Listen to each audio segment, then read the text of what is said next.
প্রথমেই রাজ্যের মুখ্যমন্ত্রী শুভেন্দু অধিকারী মহাশয় মদ গাঁজা চুরুস বন্ধের প্রশ্নে ঠিক কী বললেন আমরা শুভেন্দু অধিকারীর মুখ থেকে শুনে নেব। তারপরে দু একটি কথা আলোচনার জন্য আসছি। পুলিশকে ইনফর্ম করুন, গোটা রাজ্য জুড়ে ডিজিপিকে বলবো আগামী 2 সপ্তাহ স্পেশাল ড্রাইভ দিন। ব্যাটালিয়ানে থাকা লোকজন, আমাদের যেখানে পুলিশরা ডাইরেক্ট কাজে নেই, নর্মাল থানা ওয়ার্ক অনেক বেশি থাকে, তাদেরকে বিশেষ অভিযানে লাগান। সিওদেরকেও এক একটা জেলা দিন। কমপ্লিটলি গোটা রাজ্যে যত বেআইনি মদের ঠেক, যত গাঁজা চরস, বর্ডারে তো ধরছেন আপনারা, বেঙ্গল এসটিএফ তো rail station bus stand recce করে ধরছে, প্রতিদিনই ধরছে। কিন্তু একেবারে রুরাল এলাকাতে গাঁগঞ্জেও এটা একদম সম্পূর্ণ উপড়ে ফেলা দরকার রয়েছে, যাতে এই সামাজিক দূষণ থেকে আমরা আমাদের পরিবেশকে বাঁচাতে। আপনারা শুনলেন দর্শক, রাজ্যে যত বেআইনি মদের দোকান আছে, গাঁজার দোকান, চুরুসের দোকান, এগুলিকে অবিলম্বে বন্ধ করার জন্য নির্দেশ দিয়েছেন আমাদের রাজ্যের মুখ্যমন্ত্রী শুভেন্দু অধিকারী মহাশয়। তিনি রাজ্যের পুলিশ প্রশাসনকে নির্দেশ দিয়েছেন যত দ্রুত পারেন গ্রাম বাংলায় যে সমস্ত বেআইনি মদের দোকান আছে, গাঁজার দোকান আছে, চুরুসের দোকান আছে, এগুলিকে অবিলম্বে বন্ধ করুন।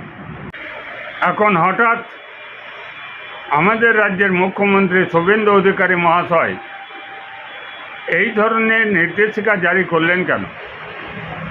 আমার যেটা মনে হয়েছে, এই যাবৎ কাল ধরে আমাদের রাজ্যে যে সমস্ত অসামাজিক অনৈতিক কাজ সংগঠিত হয়েছে, তার অন্যতম কারণ গ্রামীণ এলাকায় মদ গাঁজা চুরুস, নেশাগ্রস্ত মানুষরা এই কাজে যুক্ত আছে। আপনারা জানেন এই ধরনের নেশাগ্রস্ত মানুষেরা কী ধরনের অন্যায় কাজে লিপ্ত আছেন, কত বড় না ছোট অপরাধ করছেন। এই অপরাধ করা আদৌ অন্যায় কি অন্যায় নয়, এই বোধগম্যটুকু তাদের কাছে থাকে না।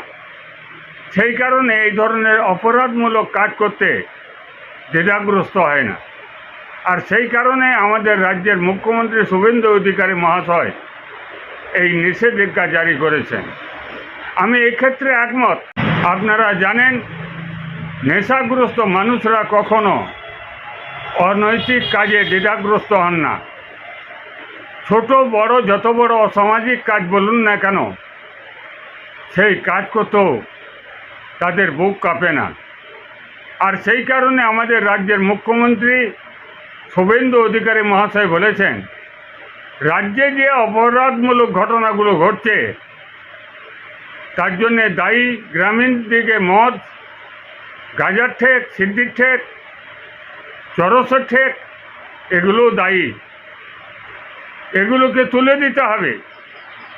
সেই জন্য রাজ্যের পুলিশ প্রশাসনকে নির্দেশ দিয়েছেন। আমি এটার ক্ষেত্রে আমি একমত। আমি একটি জায়গায় একমত নই। আপনারা শুনলেন আমাদের রাজ্যের মুখ্যমন্ত্রী শুভেন্দু অধিকারী মহাশয় বললেন,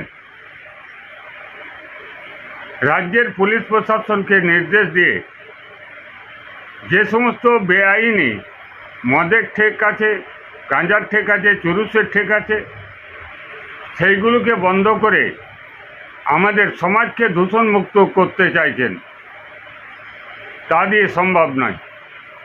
এইখানেই আমি একমত নই।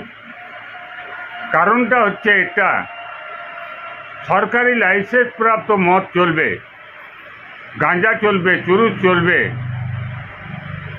শুধুমাত্র লাইসেন্স প্রাপ্ত নয়, এইরকম গ্রামীণ এলাকায় যে সমস্ত মদের ঠেক আছে, গাঁজার ঠেক আছে, চুরুসের ঠেক আছে, সেইগুলোকে বন্ধ করেই সমাজকে দূষণমুক্ত করবেন, এটা সম্ভব নয়। আর যদি করতেই হয় তাহলে বিহারের মতো অল নেশাদ্রব্য জিনিসকে ব্যান করতে হবে।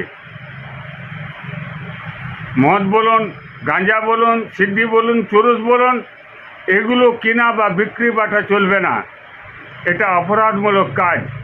এই জিনিস ঘোষণা করতে হবে রাজ্যে, তবেই আমাদের সমাজ দূষণমুক্ত হবে, তার আগে নয়। আপনারা যারা হদিস টিভি দেখছেন, হদিস টিভির কমেন্ট বক্সে আপনাদের গুরুত্বপূর্ণ মতামত অবশ্যই লিখে জানাবেন। সকলকে ধন্যবাদ।